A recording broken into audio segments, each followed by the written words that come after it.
ಕರಾವಳಿ ಭಾಗದಲ್ಲಿ ಇದೀಗ ಚುನಾವಣಾ ಕಾವು ಪ್ರಾರಂಭಗೊಂಡಿದೆ. ರಾಜ್ಯ ವಿಧಾನಸಭೆಗೆ ಯಾವುದೇ ಕ್ಷಣದಲ್ಲೂ ಚುನಾವಣೆ ಘೋಷಣೆಯಾಗಬಹುದು ಎನ್ನುವ ಲೆಕ್ಕಾಚಾರದಲ್ಲಿರುವ ರಾಜಕೀಯ ಪಕ್ಷಗಳು ಈಗಲೇ ತನ್ನ ಮತದಾರರನ್ನು ಓಲೈಸುವ ಪ್ರಯತ್ನದಲ್ಲಿ ತೊಡಗಿಕೊಂಡಿದೆ. ಕೆಲವರು ವಿವಿಧ ಜಾತಿ ಧರ್ಮಗಳ ಸಮಾವೇಶ ಮಾಡುವ ಮೂಲಕ ತಮ್ಮ ಬೇಳೆ ಬೇಯಿಸಿಕೊಳ್ಳಲು ಶುರು ಮಾಡಿದ್ದಾರೆ. ಕಾಂಗ್ರೆಸ್ ಪಕ್ಷ ಕರಾವಳಿ ಜಿಲ್ಲೆಗಳಲ್ಲಿ ಕಾಂಗ್ರೆಸ್ ಕಾರ್ಯಕರ್ತರ ಸಮಾವೇಶ ಮಾಡುತ್ತಿದ್ದರೆ ಬಿಜೆಪಿ ಇದೀಗ ಹಿಂದೂ ಕಾರ್ಯಕರ್ತರ ಹತ್ಯೆಯನ್ನಿಟ್ಟುಕೊಂಡು ಪಾದಯಾತ್ರೆಗೆ ಮುಂದಡಿಯಿಟ್ಟಿದೆ.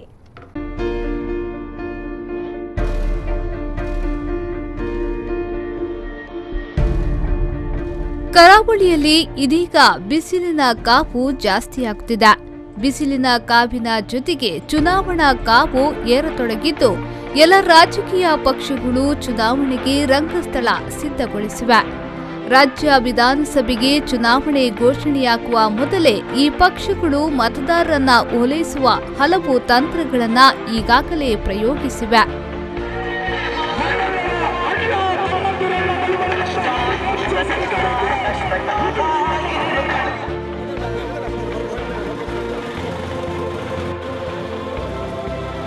ಒಂದೆಡೆ ಪಕ್ಷಗಳು ತಮ್ಮ ತಂತ್ರಗಳ ಮೂಲಕ ಮತದಾರರನ್ನ ಸೆಳೆಯಲು ಪ್ರಯತ್ನಿಸಿದರೆ, ಇನ್ನೊಂದೆಡೆ ಪಕ್ಷದ ಮುಖಂಡರು ಸೀರೆ, ಹಣ, ಹೆಂಡ ಹಂಚಲು ಆರಂಭಿಸಿದ್ದಾರೆ. ಕಾಂಗ್ರೆಸ್ ಪಕ್ಷ ಎಲ್ಲ ಬೂತ್ ಮಟ್ಟದಲ್ಲಿ ಪಕ್ಷದ ಕಾರ್ಯಕರ್ತರ ಹಾಗೂ ಪದಾಧಿಕಾರಿಗಳ ಸಭೆ ನಡೆಸುತ್ತಿದ್ರೆ, ಬಿಜೆಪಿ ಕೂಡ ಈಗಾಗಲೇ ಒಂದು ಸುತ್ತಿನ ಪ್ರಕ್ರಿಯೆಯನ್ನ ಈಗಾಗಲೇ ಮುಗಿಸಿದೆ. ಇದೀಗ ಎರಡನೇ ಹಂತದ ಪಾದಯಾತ್ರೆಗಳನ್ನ ಮಾಡಲು ಆರಂಭಿಸಿದೆ. ದಕ್ಷಿಣ ಕನ್ನಡ, ಉಡುಪಿ, ಉತ್ತರ ಕನ್ನಡ ಹಾಗೂ ಕೊಡಗು ಜಿಲ್ಲೆಗಳಲ್ಲಿ ಹಿಂದೂ ಸಂಘಟನೆಗಳ ಹಾಗೂ ಬಿಜೆಪಿ ಕಾರ್ಯಕರ್ತರ ಕೊಲೆಗಳ ವಿಚಾರವನ್ನ ಮುಂದಿಟ್ಟುಕೊಂಡು ಈ ಪಾದಯಾತ್ರೆ ನಡೆಯಲಿದೆ. ಮಾರ್ಚ್ 3ರಂದು ಉತ್ತರ ಕನ್ನಡ ಜಿಲ್ಲೆಯ ಅಂಕೋಲದಿಂದ ಒಂದು ಯಾತ್ರೆ, ಕೊಡಗು ಜಿಲ್ಲೆಯ ಕುಶಾಲನಗರದಿಂದ ಇನ್ನೊಂದು ಯಾತ್ರೆ ಹೊರಡಲಿದ್ದು, ಈ ಯಾತ್ರೆ ಮಂಗಳೂರಿನಲ್ಲಿ ಮಾರ್ಚ್ 6ರಂದು ಸಮಾಪನಗೊಳ್ಳಲಿದೆ. ಎರಡು ಯಾತ್ರೆಯು ಸಾಗುವ ದಾರಿಯಲ್ಲಿ ಸುಮಾರು 18 ಸಾರ್ವಜನಿಕ ಸಭೆಯನ್ನ ನಡೆಸಲು ಬಿಜೆಪಿ ಉದ್ದೇಶಿಸಿದೆ.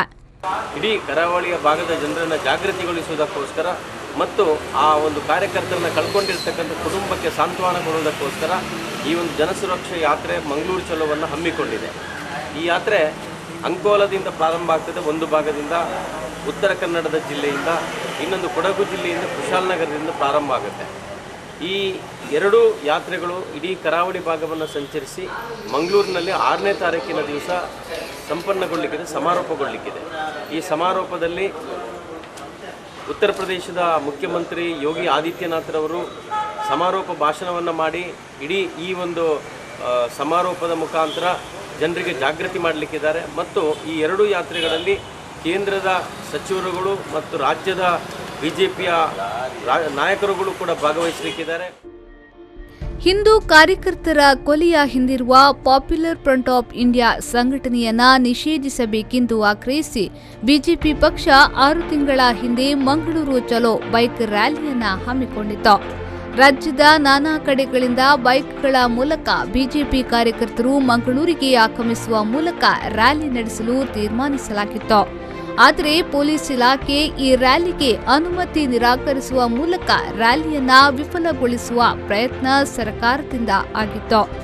ಈ ಬಾರಿಯೂ ಬಿಜೆಪಿ ಹಮ್ಮಿಕೊಂಡಿರುವ ಪಾದಯಾತ್ರೆಗೂ ಸರ್ಕಾರ ಅನುಮತಿ ನಿರಾಕರಿಸುವ ಸಾಧ್ಯತೆಯೂ ಇದ್ದು, ಒಂದು ವೇಳೆ ಈ ರೀತಿಯಾದಲ್ಲಿ ಮಂಗಳೂರಿನಲ್ಲಿ ಬಿಜೆಪಿ ಹಾಗೂ ಕಾಂಗ್ರೆಸ್ ಪಕ್ಷದ ನಡುವೆ ಮತ್ತೊಂದು ರಾಜಕೀಯ ಯುದ್ಧ ಪ್ರಾರಂಭವಾಗುವ ಲಕ್ಷಣಗಳು ಗೋಚರಿಸುತ್ತಿವೆ. ಪ್ರವೀಣ್, ವಿ4 ನ್ಯೂಸ್ 24/7 ಪುತ್ತೂರು.